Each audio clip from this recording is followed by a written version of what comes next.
Hi St. John's Preschool, I've got Maxie here again. And I thought since we're talking about animals at preschool this home week, I would talk about dogs and I would show you my dog so we could learn a little bit more about him and about other dogs. Now Maxie here, he is a cross. So he's not just one breed of dog. So some of you might know some breeds of dogs like Dalmatians or Golden Retrievers or sausage dogs or pugs like Pig the Pug, but Maxie's a mix of a few different dogs. Maxie is mostly Rhodesian Ridgeback and German Pointer.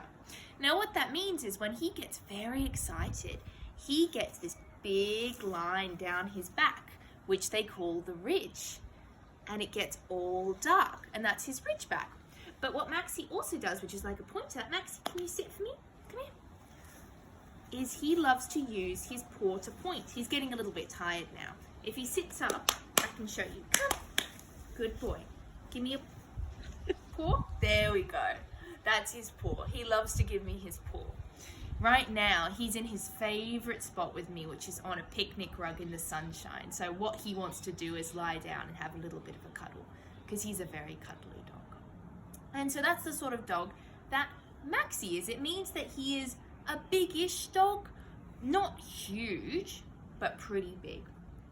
Now, Maxie has a bandana here, and it is a dinosaur bandana. He loves his bandanas. We have lots of different bandanas for him because he gets a little bit of a scratchy neck, a bit like how some of you might get eczema sometimes. Maxie gets that a little bit too. So we sometimes give him bandanas because they're a bit softer on his neck. Now, Maxie is a dog, and dogs sometimes do funny things when they play with us, don't they? One of the things that dogs do that might gross you out a little bit is that they lick you a lot. Maxie licks a lot as well. And the reason dogs do this is for different reasons. But some of the main things are that you just might taste good. Sometimes you might have a bit of jam on your face or a bit of crumbs on your hands, and the dog can smell that and they want to just lick them all off, don't they, Maxie? Another reason why dogs lick is because it's a bit like kissing for us. It's affectionate. He licks me because he loves me and he wants to tell me that he loves me. And another reason that dogs lick is that, does Maxie have hands? No, he doesn't have fingers. He has paws. And these, while they're very good for running and for playing, they're not very good for picking things up and looking at them. So he uses his mouth and his tongue to see the world around him, a bit like how babies are always putting things in their mouths because they're figuring them out. So Maxie will use his tongue sometimes to lick something and figure out what it is. Now Maxie talks in a different way than how we talk, and actually the dog next door is talking about what I'm about to tell you about Maxie. The dog next door is barking, and Maxie barks to communicate too. But did you know that Maxie has different types of barks? Now Maxie's being a good relaxed boy right now, so he's not going to bark for us, but I'm going to tell you about the different reasons that Maxie barks. Maxie has 3 main types of bark. Maxie has a big woofy bark when someone rings the doorbell or when the dog next door starts barking, and his big woofy bark is saying, "This is my house. These are my people and I am going to protect them." So he's letting you know that this is his place and he is going to guard it. Maxie's next bark is sort of a whimpering, crying bark, and that's his distressed bark.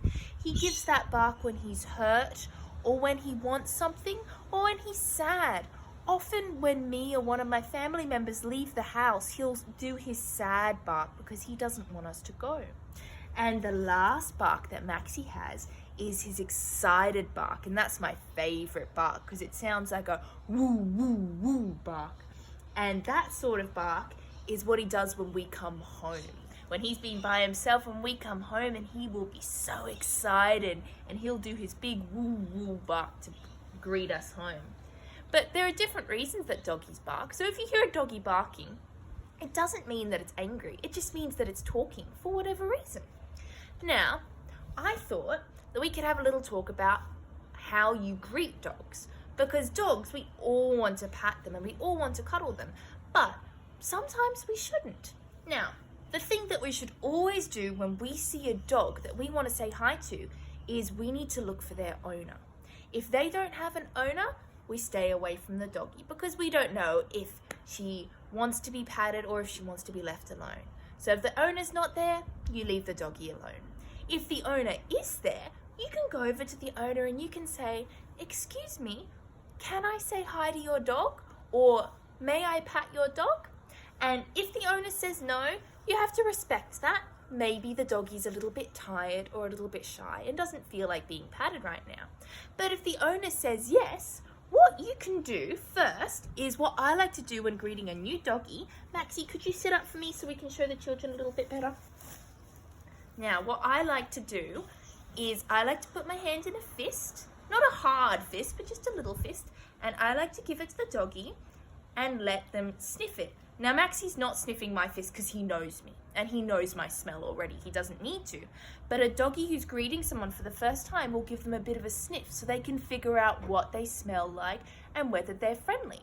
So I would give them my fist and let them have a little sniff. And if the doggy likes my fist like that, Maxie gave me a little bit of a lick, I can then move my hand and pat him on the back like that, gently.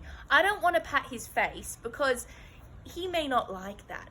You don't like it sometimes when people touch your face. Doggies can be the same. Maxie's my dog, so he doesn't mind if I touch his face. But if it's a dog you don't know, just stick to their back and give them nice, gentle strokes towards their back like this, so you're not messing up their fur. And the doggy will probably really like that. And so that's what you can think of next time you see a dog and you want to pat them. And don't be worried if they lick you. That usually just means that you're tasty or that they're friendly. So I hope you've learned something about that. And I'm sure Maxie would love to come to preschool and play with you all, but I think he would just be so excited. So I think he's going to stay here. But maybe he can keep him being in some of the preschool at home videos, okay? I hope you've enjoyed it. Say bye-bye, Maxie.